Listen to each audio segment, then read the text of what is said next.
And we're live. Hello, everybody. Welcome to Dishin Days, where we're serving up a full dish of this week's episodes of NBC's #1 award-winning hit soap opera, Days of Our Lives. I'm your host, Tony Moore, and I'm here with some gaggle of gals. We have the young Barry White of Dishin Days because the old Barry White is James Lott Jr. Hey guys, Justin Hareld. And of course, giving us the lovely one fall curl, we have. Hi everybody, I'm Araceli. Really, this is because I got home at 3 a.m. and I was not doing my hair today. Go watch In the Heights. You got the Brittany Murphy curl from Clueless going on. Yes, as if. And you guys, Michael Mattis had to attend to some business. We are sending him lots of love and prayers while he's dealing with some stuff. But he will be back with us as soon as he can. But in the meantime, you guys, make sure you like and follow us on all social media platforms. We are Dishin Days Show on Facebook, Dishin Days on Instagram, and _Dishin Days on the Twitter. The @ is always clearly implied. Also, you guys, make sure you find us on your favorite podcast station. We're on iHeartRadio, Apple Podcasts, Spotify, Google Play, and your other favorite podcasts, wherever you find podcasts. So make sure you follow that, download, listen to us. Take us out for a walk. Take us while you run. Take us for a drive. So that way you are always in tune to the latest happenings and shenanigans of Salem. Also, since you're here, go ahead and like and subscribe our YouTube channel so that way you'll never miss when we're going live. And also do a comment and a thumbs up. That way we know that you like it and love it and want a whole lot more of it. Also, I tweeted yesterday that we have a special announcement. And that announcement is... Bing! The Dishin Days Awards is back. That's right. This is our chance and opportunity to honor our favorite storylines, characters, actors of our favorite show, Days of Our Lives. And they will be coming back June 27th. We will announce the winners. Next week, we will announce the nominees and categories and how you can vote for your favorite. That's why all of our awards are based off of your votes, and we'll give you all of those details next week. But we wanted to let you know that it's coming back, bitches. Yes. Dishin Days Awards. So we're very, very happy about that. We took a year off, and then we talked about it last week, and then we were like, let's bring it back. We have to do that. So it's going to be fun going down memory lane. It already has been. Now that I'm done with all the church announcements, one more. For your ultimate soap opera fix, head on over to JLJ Media for a recap of General Hospital, Young and the Restless, and Bold and the Beautiful, with our lovely ex-co-host, James Lott Jr., my chocolate twin. So go show some love and support. He also has some wonderful audio dramas as well, taking it back to when soap operas began. But make sure you check him out, JLJ Media, right here on YouTube. Or you can find him on the podcast stations as well, JLJ Media. So make sure you go support. All right, now that I'm finished with the church announcements, what did you guys think of our 3-day week of days? It's funny, when I was thinking about it, I was like, oh, what are we going to talk about? It's only 3 days. And then looking back, I was like, hey, actually, a good amount happened. We had some good scenes with different people, a lot of character interaction. So I was like, oh, we do have a sort of a bit to get into. It felt like there was a lot of heart this week, even the things that were kind of action. Well, not action, but like just character. It would, like even like the physical stuff between Xander and Gwen, it just felt like there was a lot of heart behind a lot of things this week. Yeah. I thought it was actually a really good weekend that like a lot of the storylines really pushed forward, and it definitely kept my attention for all 3 episodes. So I thought it was a pretty good week. But let's break it on down for the peoples. Right. It is now time to, and listen, before we start Dishin Days, let me let you know now. Michael Mattis ain't here. Therefore, all of our bells and whistles and things, it's going to be human nature. So bear with us, y'all. It is now time to start Dishin Days. Ba-ba! Set it and forget it. All right, let's talk about our very first storyline, which is Gwen, Xander, Dr. Snyder, Tripp, Kayla, Jack, and Steve. I love the fact that Monday opened up to a very nice dinner with Jack, Steve, and Kayla. And them just kind of, explaining that Jack has offered his house to Xander and Gwen. How do we feel about that? Do we side with Jack about the new housemates, or do we side with Steve and Kayla regarding the housemates? I'm like, I've been kind of annoyed with Steve lately when it comes to like Gwen. I feel like he's a little too hard, I think, on the situation. I understand like he has a fondness for Abigail, and I understand it more with Kayla, because that's been a history that they've been close. But I think I'm looking for like some more nuance from Steve, considering, I don't know, what, 20, 25 years ago, he was Gwen at one point, or has done a lot worse than she ever has. And so I'm looking for like a little nuance with him, but he could be a little bit more understanding, I think, especially for Jack. I feel like he's a little judgmental there. How easily he forgets his own relationship with Jack the way it was 30 years ago. Yeah. I mean, it's just like, how I know it was a few decades, but is your memory just shot? Do you not remember how you two were? And you're just scoffing in the corner like, yeah, that's gonna happen. Like, I just wish he wasn't living on the couch. Like that's Xander. Like that's my it's like, listen, I don't know if fans know. I know I don't know. I don't know how many bedrooms any of these places have.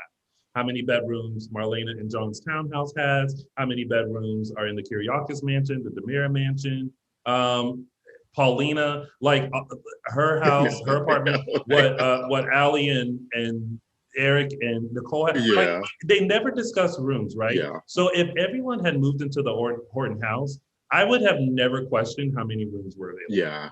I was thinking about this. I was thinking about this week, and I think I think the Horton house. You froze. Only has 3 bedrooms. Okay. Doug and Julie. Oh, sorry. I think the Horton house only has 3 because Doug and Julie won, Jack and Jennifer, and then Gwen has the 3rd. Therefore, putting Xander on the couch. And plus, I think the Horton house it's supposed to be an older house, so it probably wouldn't have more than a ton of bedrooms. I feel like Marlena's. I think we're at 4 maybe, because we had Susan in 1, we had Sami in 1. We had Brady and Rachel in 1, and then we had John and Marlena. So I'm guessing 4, maybe. I don't know. That condo expands every time someone needs to stay there. Yeah. I mean, listen. I mean, they could have did some construction that we didn't see, like to add a bedroom to the Horton house or whatever. So like, I don't know, but cast some weird Harry Potter expanding spell on the place. Right. I just assume it has to do with storyline that he needs to be in the living room to be, to add whatever to it, but whatever. We get to see Paul in undress. So that's worth it, Tony. That hand wave on that other stuff, that doesn't make sense. If that's the price we have to pay, sign us up. Don't even try. If we do. I still Gwen and Dr. Snyder. Yeah. This man is trash. Yeah. He is completely 100% trash. But how do we feel about him literally forcing Gwen into being his pusherwoman? Yeah. And how do we feel about Xander kind of stepping up to him and roughing him up a little bit and saying, leave Gwen alone? I love it. Yeah. I love it. I love it. And it's the only reason I'm okay with the earlier question, like, how do we feel about Xander and Gwen as house guests? I feel like this is the perfect setup for the both of them, because Xander, this is like the first time in months he's really, really doing something genuine for somebody else.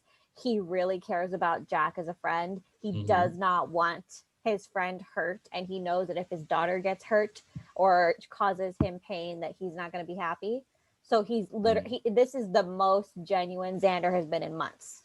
Yeah. Like this version of Xander, like assassin for hire on a whim, kind of willing to just randomly kill people is like whatever. But I like this Xander. He's still a little edgy, but he also like is honoring his relationships with people, and I also think who knows what's going to happen with them in the future, but I think he also is looking at Gwen, the idea of like, okay, someone's taking advantage of her, and even if it's still a woman being forced to do something against her will, kind of a thing. So I think there's a little bit of chivalry there that's nice. Yeah, I like the fact that she kind of has an ally, someone else who knows, so that she kind of doesn't have to deal with this herself. Because I feel like she's going through so much agony about it. But I'm also just kind of like, you know what? Just go to Jack and say, I because she already kind of did.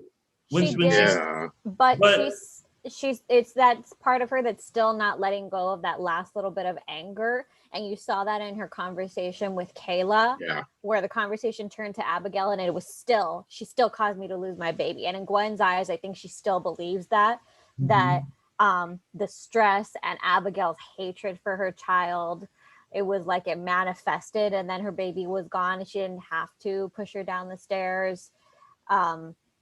But the baby left before. But in Gwen's mind, it's still not maybe Abigail's direct fault, but Abigail wanted that baby dead, and that baby is dead. A does not equal B, but she still is not letting go of that last bit of anger at Abigail.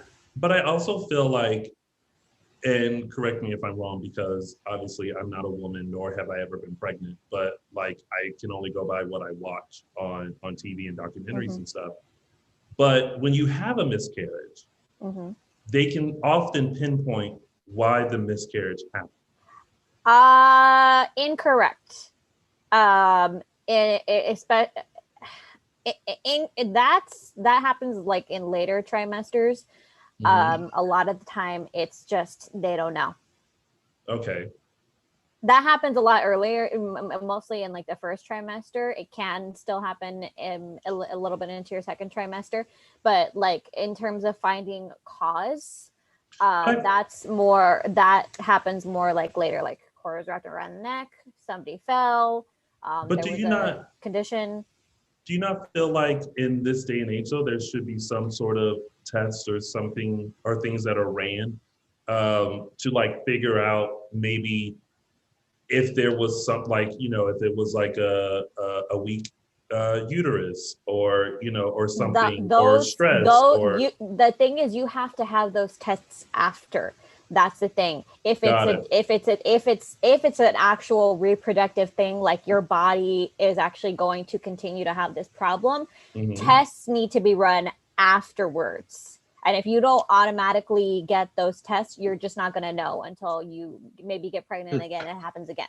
Well, that just kind of puts into perspective why, like, she just didn't say, hey, like, I actually lost the baby beforehand, because I think in her mind, like you kind of said earlier, it's the stress, the arguments with Abigail. She's still holding on to that just a little bit, that it is Abigail's fault, which is why she won't say that she lost it before, which is why she now has to deal with Dr. Snyder, which is why she's in this thing. But also I want to point out, this is great, because like we were very leery about the Dr. Snyder character. Yeah. And I like the fact that they have utilized him, because it kind of snowballed into some other things, as far as Gwen being put in this position, but now Xander now being put into this. So I think now that's such an interesting pairing that we're now kind of like, and we were all unsure about like, how is that going to work? Like, you don't always know if people work well together, but we saw this week they've got something there. Yeah. It's so funny. They've never been in each other's orbit before, right? On the show, they never have been. Okay, yeah, I didn't think so. It wasn't sure. Yeah, interesting. Sometimes if they're not even in each other's orbit, I would never even think to put them together. She was like in Jake and Charlie's orbit. And remember, we had talked a little bit about Charlie before we were like, no, he needs to die. Yeah. But sort of like we were talking about last week, like we would have never thought to put Ben and Sierra together 5 years ago, kind of a thing. It's like they never even think that way. Yeah. Speaking of Dr. Snyder, I feel like I feel like Kayla has every right to kind of start stepping in. I know that she's chief of staff, and I know that Tripp is her stepson. But I feel like he is so out of line and out of order in the way that, and she 100%. witnessed it. Yeah, she witnessed it. Him coming to Tripp and just being like, shouldn't you be doing da da da da? And he's like, but my rounds don't start for seems like you're taking extended coffee breaks. And I'm like, and Tripp is like, but my rounds don't start for another 30 minutes. Look, I get that he can say all of that stuff to Tripp in private, but you're the just because you're the stepson of the chief of staff, but just say that in front of the chief of staff. Yeah. Yes. But then also think about this. You got your nerves and audacity, mister, because you have been before the board how many times, as Kate pointed out to us last week, and how many stunts and so shenanigans have you been a part of at that hospital? And how many times have your job has been saved? If I was you, I would, yes. And here's the reality of the situation. The people that he's in the orbit of right now are Gwen and Kate, where he's blackmailing Gwen as Kate is blackmailing him, kind of, sort of. The reality is neither one of these characters, while what they're doing is immoral, it's not illegal. What he's doing is. That's true. Yeah, that's true. He is blackmailing a patient and he is lying about the condition of another. When all is said and done, those two are not going to be on the hook. He is. Yeah. Yep. Yeah, he's very like mustache twirling villain, and we haven't got like a perspective from it. We don't even know. We assume, of course, he's dealing drugs, but we don't know the history there. We don't know if there's a story there. It's kind of like, it seems like he really has it out for the legacy families. Yeah, in a different way than we've had in the past with like someone like an Anne. Was it Anne, the character? Yeah, but Anne was and Anne had that thing about legacy characters too, but it was always more like a trickster kind of a thing. Yeah, like out to prove herself. Honestly, I felt like Anne's was more understandable and a tad bit more reasonable and sort of real world. I'm getting like mustache twirling villain from him. Yes. So I'm gonna need like something else, like some sort of explanation or like and Anne actually attached herself to Teresa, who was from two legacy families. Yeah. So. Yeah. I definitely like the addition of him and how he's kind of shaking things up. But do you guys find it weird that like nurses and doctors at the hospital can be easily corrupted? I know. I mean, we just had what was her name? Dr. Rayner. And the baby switching and all that kind of stuff and all the stuff she got. And now we like I wish they would introduce a character walking into Salem and like finding out the history of Salem and being like, you know what? Yeah. I'm gonna live in the next town over. Oh, but man. I'll be in. Unfortunately, I would like to think that this is just another soap trope, but unfortunately I've watched way too many episodes of Dateline. So yeah. All right. So we're pretty much done with that storyline. Now on to the Allie, Chanel, Tripp, Marlena, Kayla storyline. Do you all feel that there is going to be an Allie, Tripp, Chanel triangle? Because there seems to be sprinklings of stuff. Because this is what I have observed. And not to talk too much. But this is just what I've observed, right? So one, Chanel seems over the kiss a little bit. Kind of. Yeah. But she's sorting out what did it mean to her. I think Allie is starting to wonder, was there something more to that kiss than I anticipated? And then Tripp is just kind of like, yeah. Oh man, like I think we're in the grayest of gray areas here. Yeah, it's like he's not suspicious, but there's this awkward uncomfortableness when the three of them are together. So how do you guys feel? Do y'all think there's a triangle of brewing? Allie, I'm not sure if they're trying to reiterate the fact that the kiss keeps coming up for her because she kissed someone who she feels safe with and someone who she knew before she was attacked. And is that the storyline? Or I'm confused. I don't know if that's the direction they're going or if they're trying to set up this triangle. Yeah, and it's interesting because it's like the way that it's playing out is almost exactly from Allie's perspective. Yeah. Where because she doesn't know, we don't know. Yeah. Like there is there is a comfortability that women have with other women if they've been assaulted. It's just an immediate discomfort around men for a while. And it's like she said, like she just gets flashes.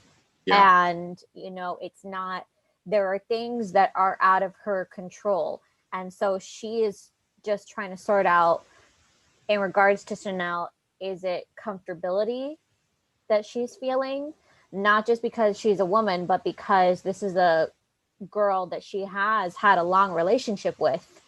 And they have shared a lot more in their past with each other that but she has this history with Tripp now that, like you had pointed out, Tony, that is a little bit tainted. Because just of things that were out of both of their control. It's nobody's fault. It's just what ended up happening. So I think she's just trying to sort out, is what I'm feeling comfortability or is it attraction? And if it's attraction, okay, then but then again, it's also the thing of who you're attracted to right now might not be long term, because there's a big conversation going on about how sexuality is more of a spectrum than a one size fits all. But I wonder if it's comfortability, because when Allie went to talk to Marlena after kissing Tripp and after like pushing him off and realizing that she hadn't been intimate or anything with a man since the rape happened. Yeah. So that is triggering. And I'm wondering if the closeness of her and Chanel's relationship makes it easier to maybe go that way. But also, I don't I feel like Days is also making the decision, like they're like a pendulum. They're like, where do we want Allie to go? Do we want her to explore Chanel? Do we want her to go with Tripp? Do we kind of want her? And it's interesting for Days to have this kind of storyline, which for Days, it hasn't happened. I can't even compare this to Will and Sunny, because Will was more so discovering that he was gay. Yeah. Whereas it was been lied to Sunny himself. being sure. Yeah. Whereas we have two characters that are kind of like, what is this? Rather than one being for sure and going after and another one kind of being like, what is this? Yeah. In the chat room, Carolyn said, in real life, wouldn't Allie just date both Tripp and Chanel? Sure, if there was like some polyamorous thing. But that's the thing, is that like Allie's not even comfortable dating one person completely right now. She is so hesitant. Yeah. And a lot. I mean, it's gonna take as long as it takes, and that's what I appreciate about the conversation between Tripp and Kayla. It was like, when all was said and done, Kayla was to Tripp was like, you already know what to do.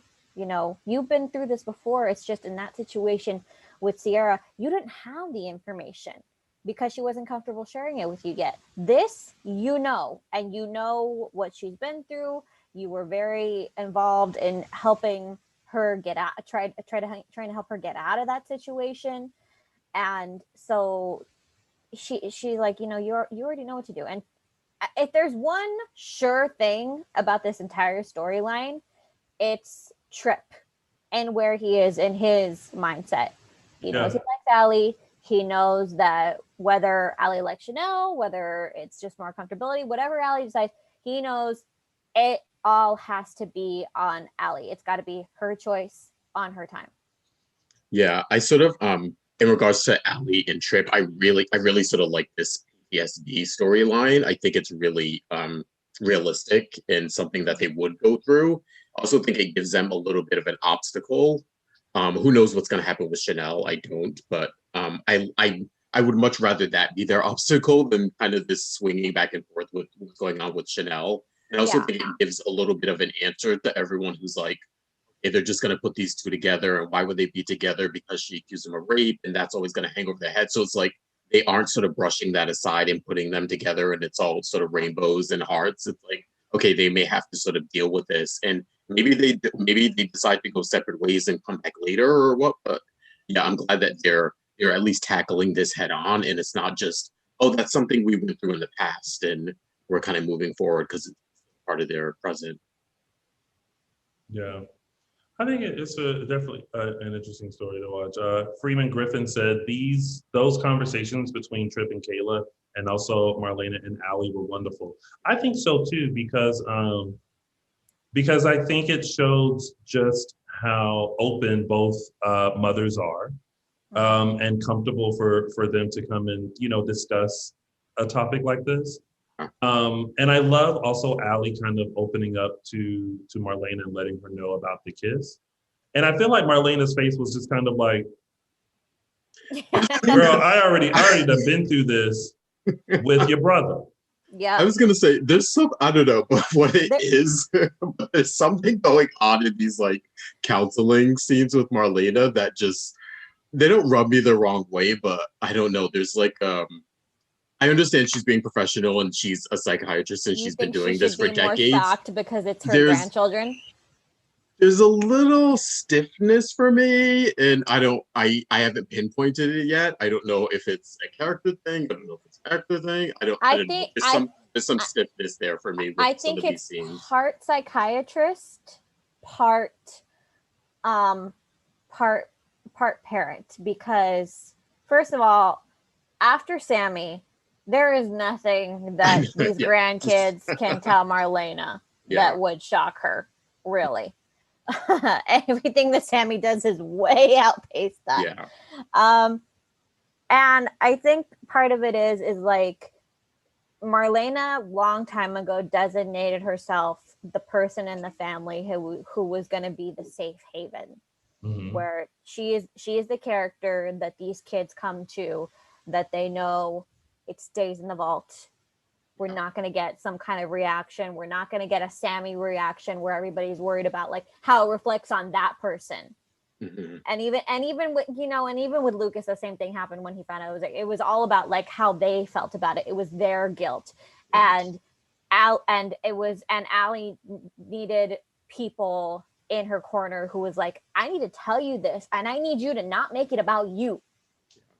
And Marlena is that person. So when you see that kind of like stiffness, it's not stiffness. It's just like, I'm going, whatever personal way that I am processing this, it is shut down because I am just here to listen. I'm not even here to advise until they ask me to advise. I am just here to listen. And it's called active listening, and it's a term for it. It's a way of like listening to people and saying, like, I'm just going to listen to you, and I'm going to parrot back what you're telling me. And if in that process things start to make sense, and you just keep talking, you'll work you'll work it out on your own, which is exactly what Allie did. She kind of worked it out on her own. Both Allie and Tripp came to Marlena and Kayla for advice, and the takeaway was, you already know what to do. Yeah, I can also be like subconsciously comparing them to the scene she had with Will, where I felt like were very like heartfelt and sort of more tender. With the ones with Allie are just they're just there's like something there that I can't put my finger on, but they're definitely different. Yeah. All right. Well, that's that storyline.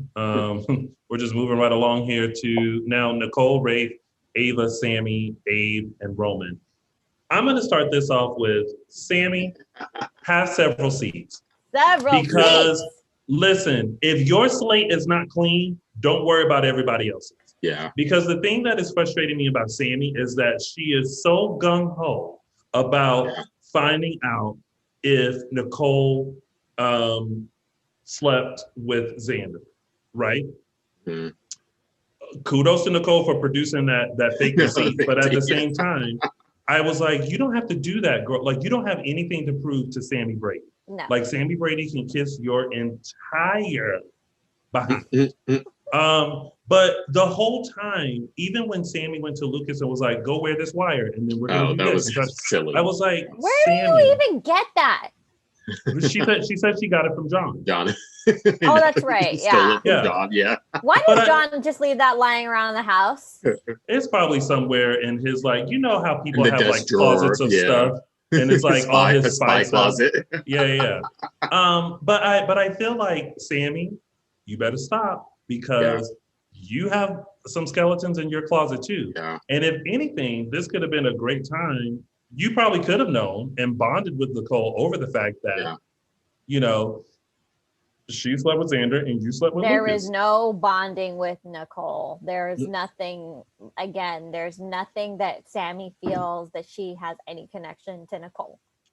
They have more in common than I know, thinks. which is weird. I know. I mentioned this last week. I'm ready for like a progression in their relationship. I'm sort of getting tired of the Sami and Nicole I don't think it's sort gonna of happen. 18 point. It's like, okay, we've now happen. we got what, maybe 6 months, 8 months of actual friendship back in the early 90s, and then since then they've hated each other for 20 something years now. It's like, nope. I need a little something more here. I mean, listen, if Marlena and Kristen can put it to rest, I think anybody can. Yeah. Amen. Yes. I love that Ava is just such a good friend. I mean, even to Kristen, which is probably going to come back to bite her, but Ava's really on that friendship train right now. Yeah. And I don't even think that Rafe should even be mad at her for the secrets that she's keeping, because it's like, this is her friend. You know, you don't rat out one friend to your relationship.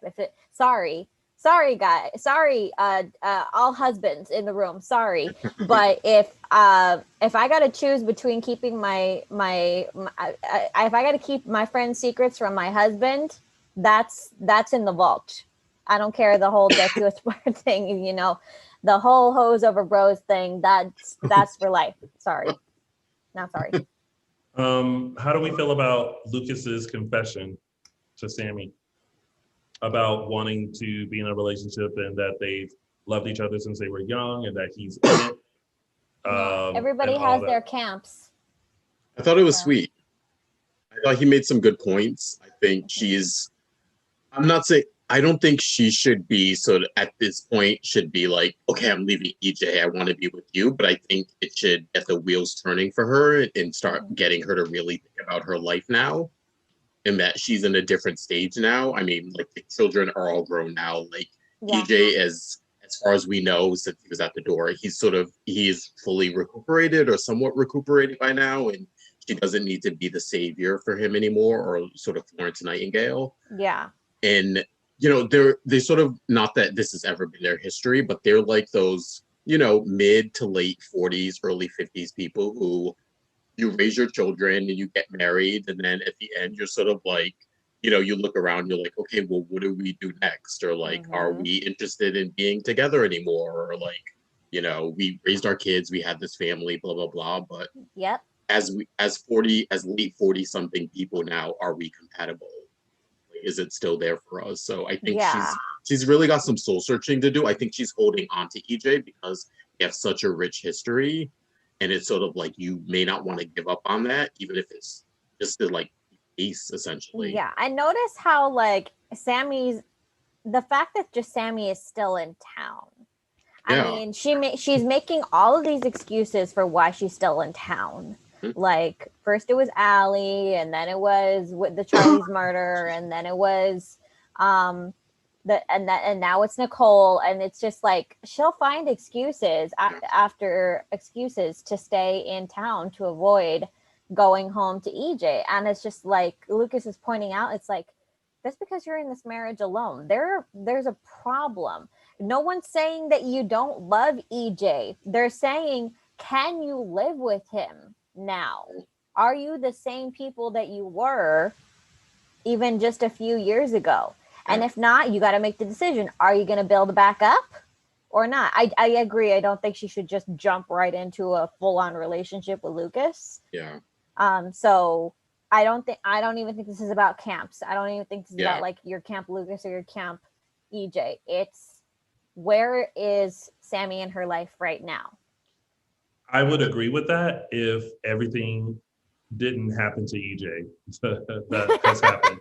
Like if they had been living a life where like EJ didn't die and was brought back and had to be rehabilitated and almost died in a fire and all this kind of stuff, then I would agree with that logic of like sometimes relationships just change. But this relationship had a drastic change because she basically had to spend the past few years and a lot of money to get EJ back to where he is now, right? And with that comes different hardships. That comes with, and we don't know as of right now what effects the needle had on EJ, because remember, he was one of the earlier people. Yeah. When Jack and Will came back, they just had a memory loss and just had to be shaken, not stirred, in order to get their memories back. But we have like when we saw EJ in the rooms with the initials, he was in a wheelchair with his back to us. So again, we don't know the extent, which I'm sure caused a lot in their relationship.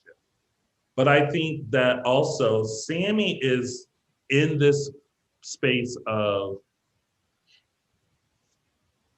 this EJ is not the same EJ, obviously, that she met. Yeah. And I think while she's trying to stick with the love of her life, I think she's starting to realize that there's familiarity and comfort in Lucas, because that relationship has never changed. I will put this forth, and this is just my personal beliefs, that your soulmate and the love of your life can be two different people. Yeah, I agree totally. Yeah, that's true. And I think that's the situation that we have here. Yeah. So I guess we'll see. I'm very anxious to see the new EJ. And again, I really hope fans give him a chance. Yeah. And I really hope that they realize that like the actor Dan, who's playing EJ, has a lot that he can work with, and that he necessarily doesn't have to have that foundation that we always talk about of the character of EJ, because of all the stuff that I just listed. Like, they could take EJ in any direction that they want to, because he's not going to be the same. Who's going to be the same after all that? Exactly. Yeah. And so, it's actually interesting because it's like Sami opens the door and he's just standing there. And not only are we left guessing of, who this EJ is now, we're left guessing what he knows. Yeah. How much does he know about what Sami's been doing in town? How much does he know about what's going on with Demira Enterprises, with his siblings? It seemed, for all we know, we're going to get, again, there's a lot of different directions that this can go. We don't know who he is or what he knows or how he's going to use it. Yeah, we only sort of hint or whatever we got, which we didn't get an explanation on, is that he took the money back. We know there's something there. We know that he couldn't sort of easily tell Sami why. So there's obviously something there, of course. But no, you bring up a good point about like EJ his whole character isn't just about Sami. There's also Demira. There's also the connection to the siblings. Now that we have Tony back on canvas, we have Chad, we have the Abigail situation, which I don't know was ever really dealt with before in regard to him and really Chad. Wasn't. Yeah. So we have that to sort of like maybe that, that we had like a issue. We had like a few months where James Scott was still on the canvas and Chad punched his lights out. Yeah. And that was it. So like who knows now? I mean, things are sort of different and maybe we'll explore that. I don't know. But yeah, there's a lot there. Me World 2 already is like not a fan of new EJ, but Dan does capture his essence and persona. And I'm like, how do you know already?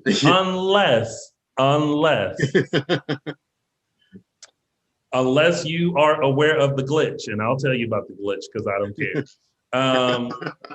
Apparently Peacock, the streaming service Peacock, brought to you by NBC, put Monday's episode of Days on Peacock on Thursday.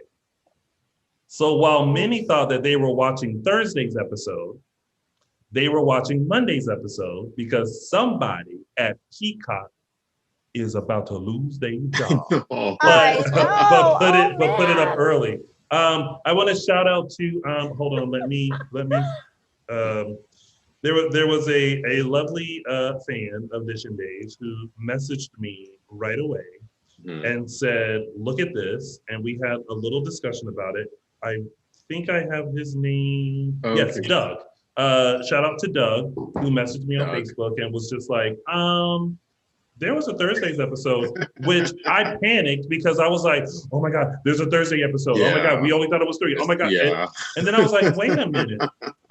And so he screenshotted what he had. I screenshotted what I saw on NBC.com. They're labeled the same as Wednesday's episode. But if you click play on Peacock, oh wow, interesting. It's Monday's episode. Oh, funny. Somebody's getting fired. Oh, I hope not. I mean, listen. Oh no, you don't get it. That's a huge. I know, but I don't wish for anyone to lose it. Pray it was a computer glitch. Yeah. Pray for computer, not human error. Oh. Or what if it was Peacock's way of? Or maybe it could be a little stunt, publicity stunt. Peacock doesn't need to say come to Peacock. It's free. Yes. Okay. So let me clarify because Jen asked. So no episodes Thursday and Friday. What happened? There were no episodes Thursday and Friday because of tennis.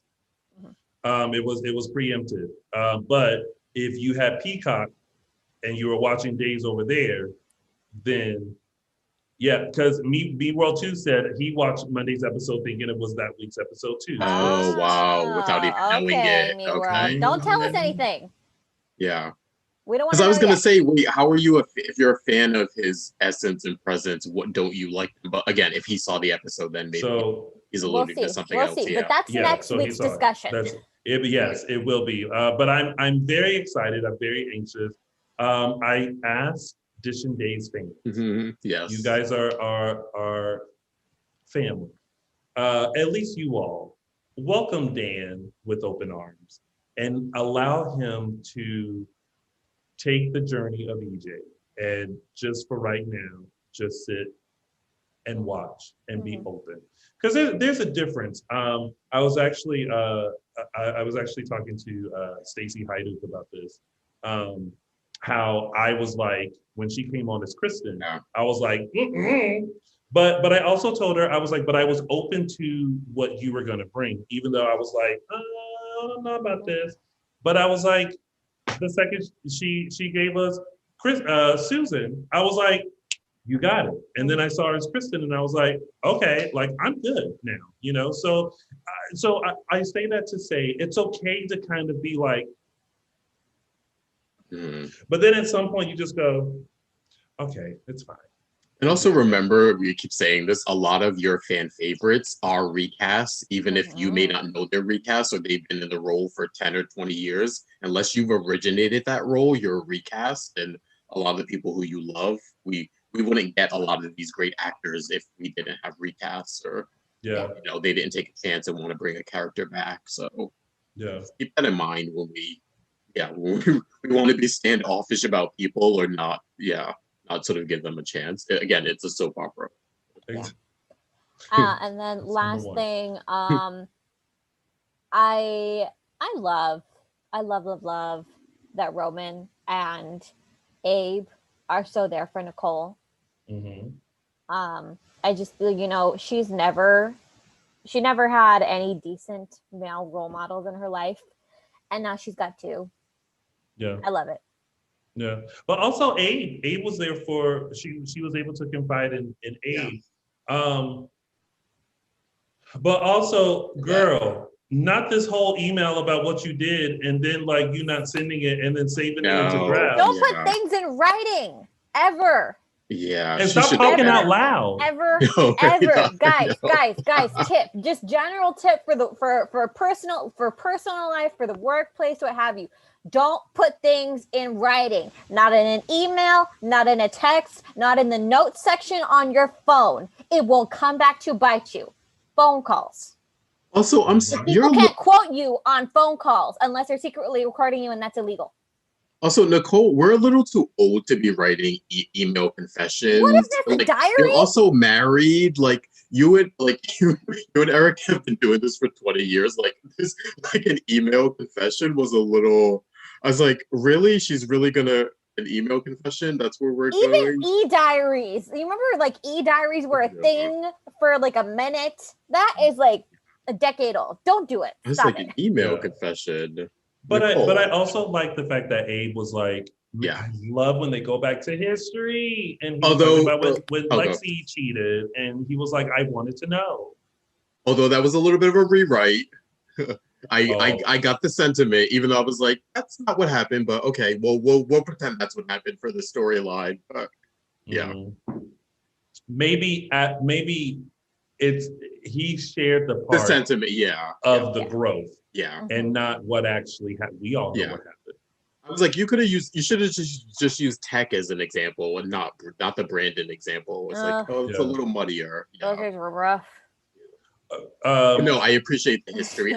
I do gotta say, I do love their father-daughter relationship. And the funny thing is, whenever they have scenes together, it's sort of, I love Lonnie. I love the stuff with Abe, but it's not. The stuff with Nicole is so much more like nuanced, and maybe it's because of the fact that Nicole's been on the show for 30-something years. They have a history, and they have a history with their family and coming in and kind of helping them when they were younger. Yeah, and also but the scenes with Lonnie don't pop as well as they should with Nicole. You know what it might be? I wish they were better. You know what it might be? Didn't Lonnie have a stepfather growing up? Did she? I don't know. Am I thinking about? I think it was just the mother. But she also had Paulina. She had an uncle somewhere in there. It might be that Lonnie didn't crave the love of a father in the way that Nicole did. Yeah, that's true. Because also, Nicole had a horrible one too. Nicole had a horrible father, and then every other man after that was always. Always just using her. So she didn't have the chance to have a decent male in her life until Eric. And then Abe eventually, everything about Brandon came out of the woodwork. And then over the years, Abe has grown more and more fond of Nicole and more in her life. And it's now she really has that father figure that maybe she didn't know she craved. And I feel like Lonnie was raised to be so capable and so self-sufficient by all of these great women in her life that she didn't crave a strong male figure in her life the way that Nicole needed. I just realized that Lonnie and Nicole are half sisters. No. No. They share a brother. They're not related. They share a brother, but they're not related. Lonnie and Nicole are not related? Yeah, but they share a brother. Brandon is both of their brothers, but Lonnie has never met Brandon. But isn't Nicole? So Nicole is Faye Walker's daughter, and Walker, I think and Paul. I think we met Paul. We might have met Paul in a flashback. We met Paul in the 90s. Remember, he raped Jan. Yeah, he was a villain in the 90s. Yes, Yes. Yeah. Or early 2000s. He was the villain. Oh, I thought because I was like, wait, isn't Nicole Abe's daughter? No. And then Faye had Brandon with Abe. So both Nicole and Lonnie share a brother, but they're not related. Yeah, they're not related. Ooh, there's some stuff they could do with that. Hey, are you thinking a rewrite? I'm just saying that we haven't seen Brandon in a really long time. Yeah.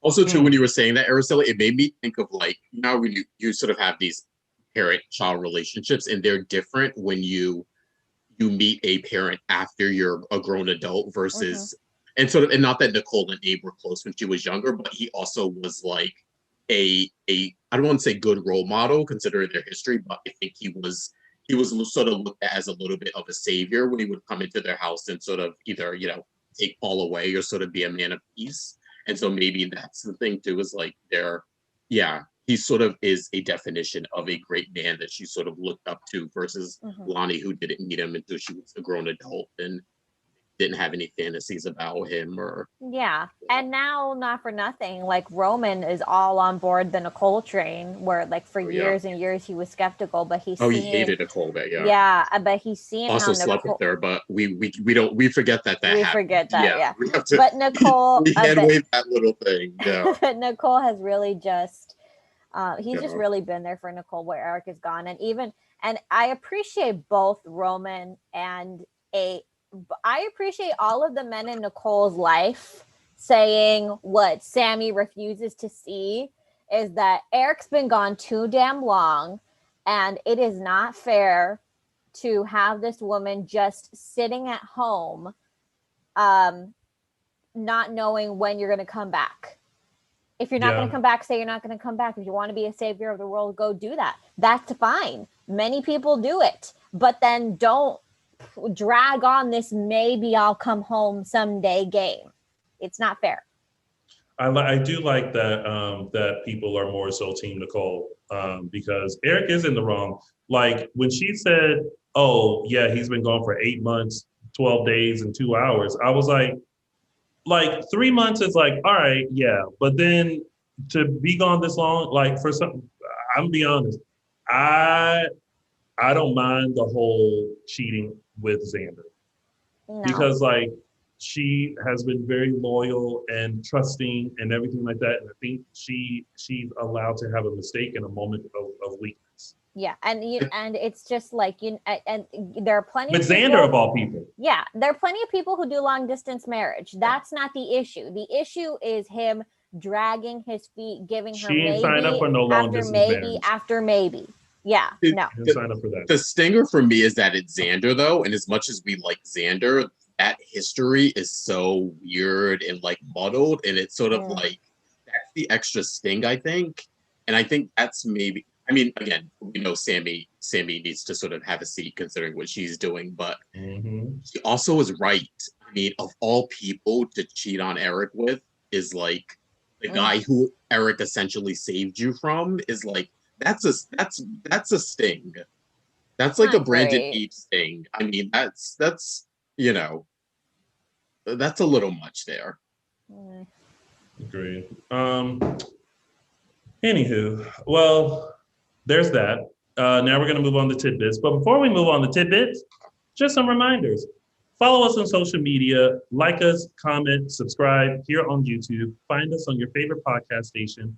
And thank you guys so much for your continued support. And buy our merch, dishindays.threadless.com. That's dishindays.threadless.com. All right, moving on to tidbits. We have the scene with Ava and Sami. Personally, I love the fact that Ava was kind of like sticking up for Nicole and then looking at Sami and being like, and how's your marriage going? How's your long distance relationship going? And I love that moment. But then I love the moment of them just kind of coming together as they talked about, their children and their stuff together. So yeah. Part of me was thinking like, oh, if she wasn't Nicole's best friend, I'd be down for an Ava Sami sort of friendship. Again, outside of Sean Sr.'s death was standing, but I feel like we're putting that on the back burner. Yeah, I think they forget that. Yeah. Sort of like let's not mention that one, but who knows? Who knows what could happen if Allie and Tripp get together? Yeah, I did like them coming together as women and be like, okay, like this is some bullshit, but we are grandmothers to this new sort of innocent baby that we're gonna spoil and Mm-hmm. that. So there was that. Then we have so let's just kind of combine all this. Chanel, Lonnie, Eli, and then Paulina, Abe, and Chanel. First I have of all, a complaint. Yes. I have a complaint. Yes. Who uses their bath towel to clean up a stain on the floor? I know. Who does that? Yes, I know. Who does that? Nobody should be mad at Chanel anymore. It's Eli's responsibility. Why are you still walking around in a towel? This is 100% Eli's. It's 100%. Whenever I go to other people's houses, they know, put a shirt on, put shorts on. You don't walk around in a towel when guests are in your house. Granted, he did say he thought she was gone because she was supposed to have brunch with Lonnie and Abe. Who uses their bath towel on the floor? No. He had no bounty. Wash it right afterwards. No. He had no bounty. He was out of bounty. Also, peep that he changed into pants, but not a shirt. So I'm like, Eli, you're liking this little attention here a little bit. You're liking this young girl a little bit, sort of giving you the compliments and fawning over. Not saying he wants Chanel or like that's something, but he's sort of into this attention he's getting from her. The fact that this happened twice now, and then you go and change, but you don't put a shirt on after you put pants on, like, yeah.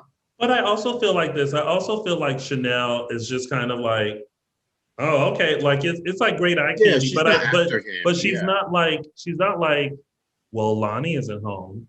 She's not trying to seduce him or anything. Yeah, she's not doing that.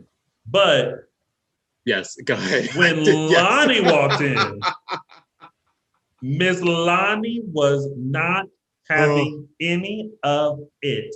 Lonnie gave so many different faces during that whole thing, and I read every single one. They were giving us a little old Lonnie, because remember she was a little off when she first came to Salem, when she wanted Sean and was like a little bit of a stalkerish. She was very forward. Yeah. She was very forward. I was like, okay, this is the Lonnie we used to get, like a little bit more personality, a little bit like, let me check both of you real quick. And then you could kind of see Eli in the background of like, oh God, I'm in trouble. Here we go. Like, yeah. I was like, I don't. No, what was the line? Oh, you need to make room for me, or something like that. Oh yeah, she was like, yeah, I can't see. I can't like. Wait, I'll be happy to see. Once you make room for me, it's like, and all I kept hearing was do do do do do.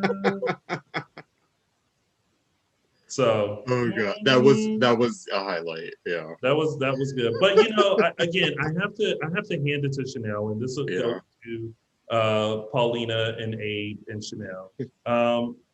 I love that she's excited about the bakery. Yeah.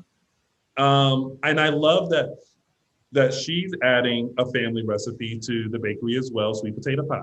And I like now that there's starting to be a connection with her and Paulina.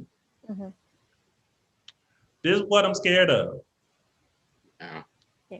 I feel like Monique and Precious. And I'm looking at Paulina being like, Paulina, what you doing? What you doing? What you doing?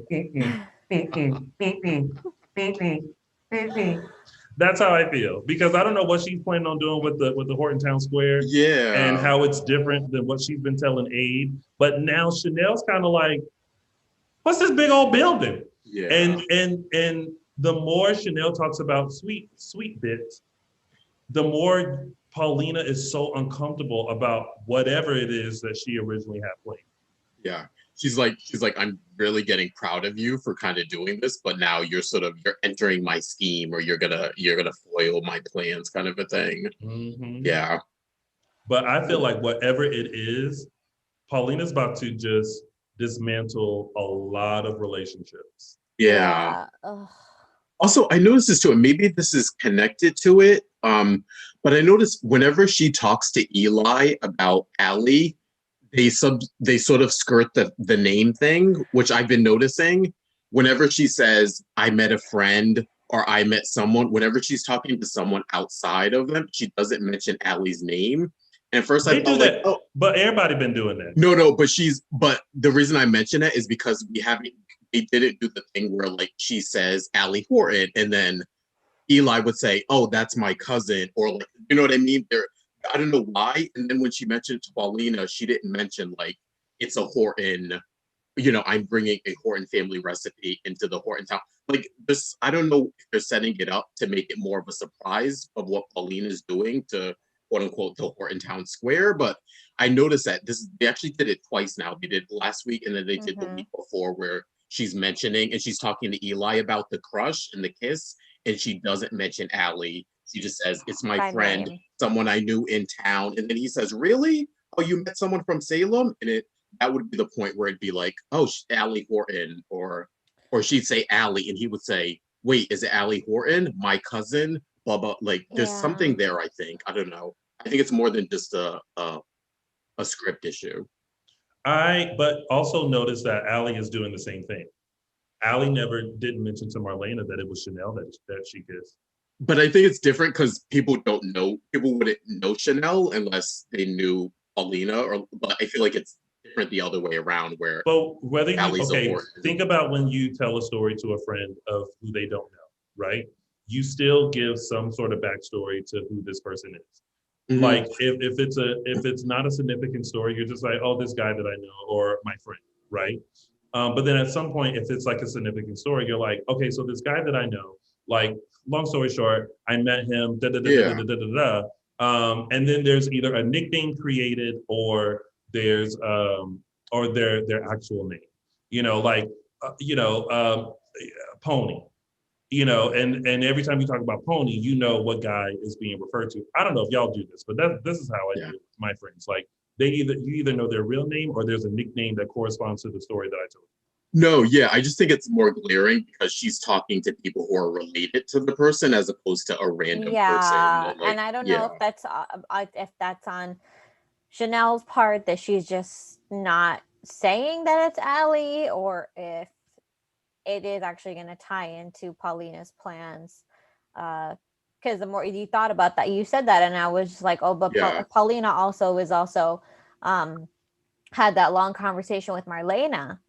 Mm-hmm. And thinking about that a few weeks ago, and that's Allie's grandma. So everything ties back in. It just stuck out to me because she had that conversation with Eli and didn't mention it, and then she had it with Paulina again, and then maybe the Paulina one makes more sense to me because Paulina, there's no connection between Paulina and Allie, so there wouldn't need to be that conversation. But it just made me think of it since it happened twice in a row, and then we have Paulina sort of dismantling the Horton Town Square. And so for her to mention, I have the Horton secret family recipe that's going to be in my bakery that is going to be in your new town square. Like, I just thought there was something that's like a hint to something. Man, she said that one big building thing that Chanel saw in Paulina's plans. Yeah, like, what do we think? Is that just a scam? Is she just scamming to make like a building like that Paulina will own outright, like because of a loophole, or like what's the I don't know, but when all is revealed, I hope it makes sense. How do I phrase this? You just say it. No, I'm trying to figure out how to explain it because I have a little bit of experience with this. I'm trying to figure out how to explain it. Basically, in small towns like this, you've got, city council, and then there's different commissions, like commissioners within the that are sometimes they work for it. Sometimes it's a volunteer commissioner, but there are different commissions within the like city council bracket. And they're not always made up of the same people. So people will try to like sneak things in through one door, and it's not known to people in the wider umbrella kind of a thing until they see it on an agenda. Well, we already saw that. Like she's basically telling Abe one thing and having Abe kind of bend the rules and do all this stuff. But Abe thinks it's one thing, but she has a completely different. Yes, and people are probably wondering how this is possible. And I'm saying it's possible because within the larger bracket, she might actually be doing the opposite, where she doing that, where she deals with the people at the very, very top, at the wider end of the umbrella, and she's sneaking in something through a commission that is underneath, like at the bottom of the umbrella, kind of a thing. So think of it like that. And oh man, I don't know. Don't say the word condo. Don't say the word condo. I'm gonna be so. Oh, maybe it is one of those like live and work spaces. Yeah, and that's how they try to sneak it in. They try to sneak it in like, oh, there's gonna be condos. There's gonna be all these places for people to live, and then they can work in the same area. But then they jack up the rent in that area. Maybe that's what she's doing. I don't know. Ugh. Don't say that. Can we talk about all the 227 innuendos? Yeah. So number one, Paulina lives in apartment. Yes. 227. Yes. Yeah. She discussed a previous landlord that she had to deal with named Mary. Oh yeah. Who was a lovely woman and did it and all. And I'm just like, Days, you are so cheeky. If Michael Madison was here, he would have hated everything. I was gonna say he's the one who hates that sort of. Yeah. I love it. All right. Yeah. All right. Well, and then let's see. And we've already talked about Lucas, Sami, and EJ. So pretty much that was the week. It was a short week. It was only 3 episodes. Definitely looking forward to tomorrow's episode because I want to see the new EJ in action and what he's going to bring to the table and how that rocks Sami's world. And maybe that'll give her something to do rather than trying to figure out what Nicole is up to. Yeah. But that has been the week of days. And now it's time for our favorite part of the show, which are our segments. And we're going to start with mine, which is Tony's Official 3 Snaps Award. Oh, snap. All right. So listen, Lindas. Let me get all this together. First of all, I have to give a snap for each look that Lonnie gave to Chanel. First of all, it's this one that's like, you a little too close, move. Then we have the, oh, bitch, I see what you're doing. And then we have the, are you really trying to be up on my man? 1, 2, 3. Oh, God. So, for the bitch better back up off my man looks, I'm identifying the problem early. Lonnie Sours, you get Tony's Official 3 Snap Award. Oh, snap. Yes. Oh, that was... All right.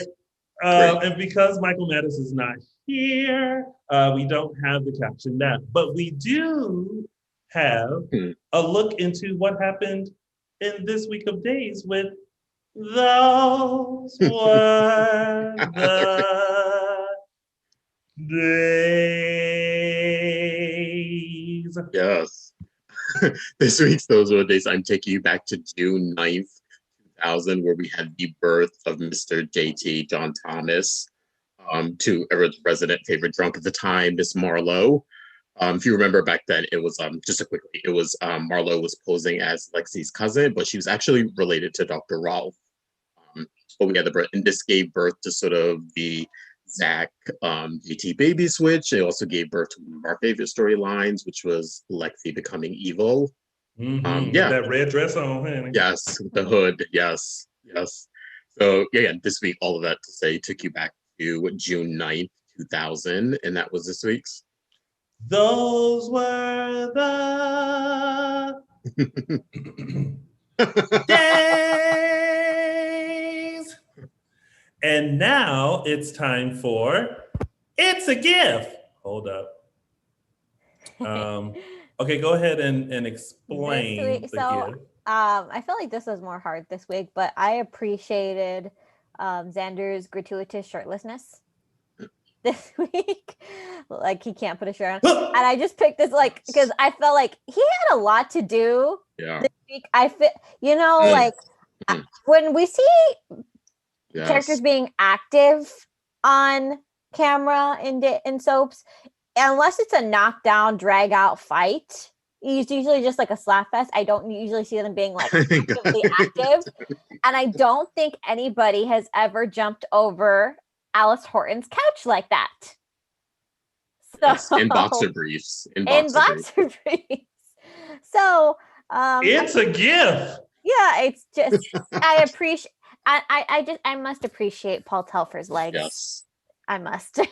So legs, chest. Look at that. Yeah. Look at that.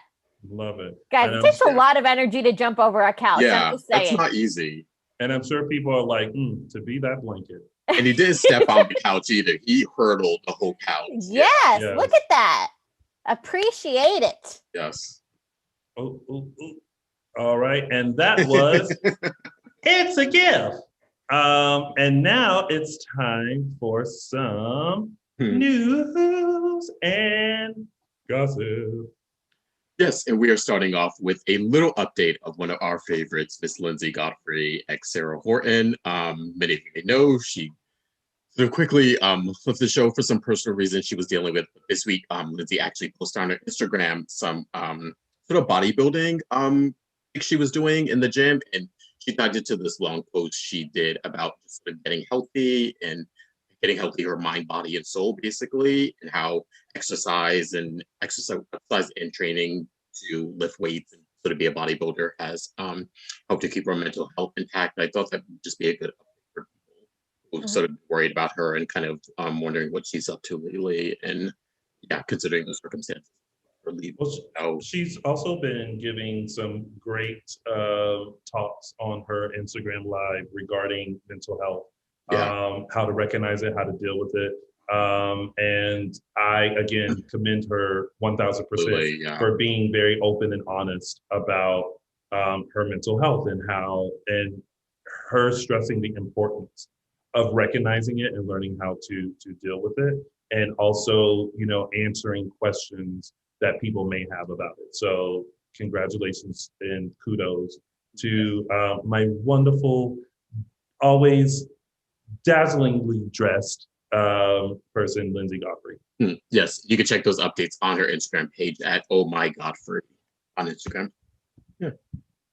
Next up, we have a new webinar from one of our favorite real life couples, Ari Zucker and Shauna Christian.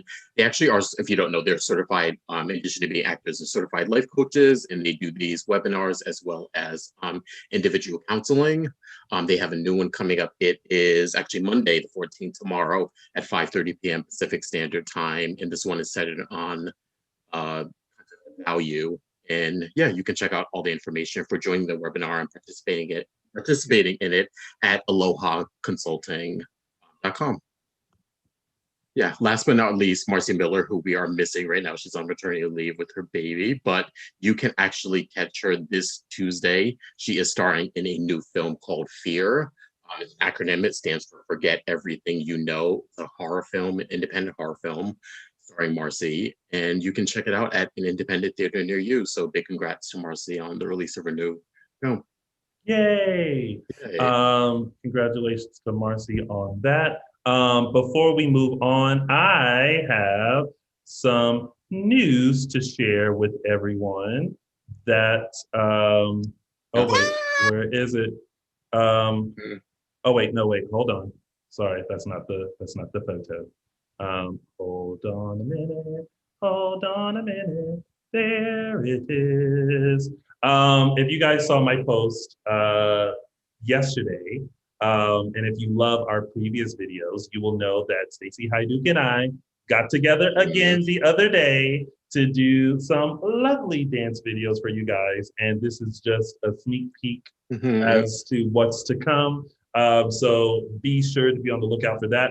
You can follow my Instagram at Lounging with Tony or Stacy's at Stacy_Haidu. And be on the lookout for a couple of dance videos. And we have some more in the works. And we also have one that will incorporate you guys. So make sure you guys stay out on the lookout for that. We thought of a fun one where people can like send in their videos dancing along with us, and we're gonna cut it up and do something special. So be on the lookout for that. Yeah. Nice. All right, and so let's see, that's your news and gossip. And now, you guys, it is now time to find out what happens next week on your favorite soap opera, Days of Our Lives. And if you would like to take a look at the extended promo, make sure you go to the Dual app and see the extended one, but we have the regular one, and here it is. It's good to be back. Some swine is trying to come between me and my wife. You told me it's over between you and him, right? Uh-oh. Okay, so very EJ-centric. But let's hold on. Let's go back though. Yeah, I want to hear the accent. What happened between you and Lucas? Some swine is trying to come between me and my wife. Yay! Wait! Look, y'all, it's Teo! Yay! Yay! The mirror man. Yay! Well, that's going to be some interesting. Nice. Is Dan Australian? Does anyone know? I'm guessing that's his natural accent. He's not putting on. I believe he is Australian. Okay, I was like, yeah, an Australian accent. Okay, that's his accent. I mean, EJ always had an accent. I mean, yeah, EJ's British, but I just thought I was like, I kind of hear like an Australian, but no. Yeah. Okay. Yeah. So so we'll get more of him. Yeah. Next week is all about EJ. Cannot wait. Well, you guys, that has been our show. Thank you guys for tuning in. Thank you guys for coming. But before we head out, Justice, which one of those social media platforms can they find you on? You can find me only on Instagram at Justin Lee Hareld. You're not alone though. Araceli, what's that one social media platform they can find you on? My social media platform is on Twitter at Tia323 Araceli. My own church announcements, guys. I think there's a 15% off on our Threadless page right now. I'm seeing things on sale. So please go buy our merch for, I think it's 15% off until the 20th of June. So please go support. I'll go sing in the Heights. Araceli promotes In the Heights like she's in it. She's not in it. Guys, it's just a great movie. I can't tell you, it was like a religious experience. Oh wow, it's a great movie. And so not just like the like stereotypes and stuff. There's a scene with a Tide pen. Oh boy. And I was just like, I kid you not, I reached down into my purse. I was like, ba-bam! She can relate.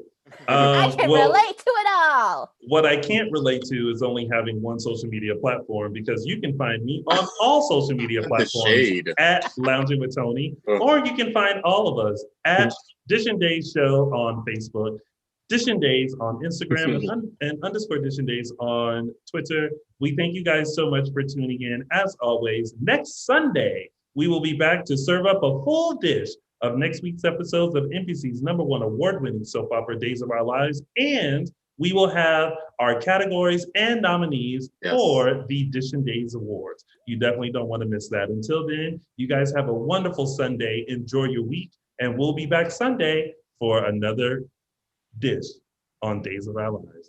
Bye, everybody. Bye. Thank you for tuning in.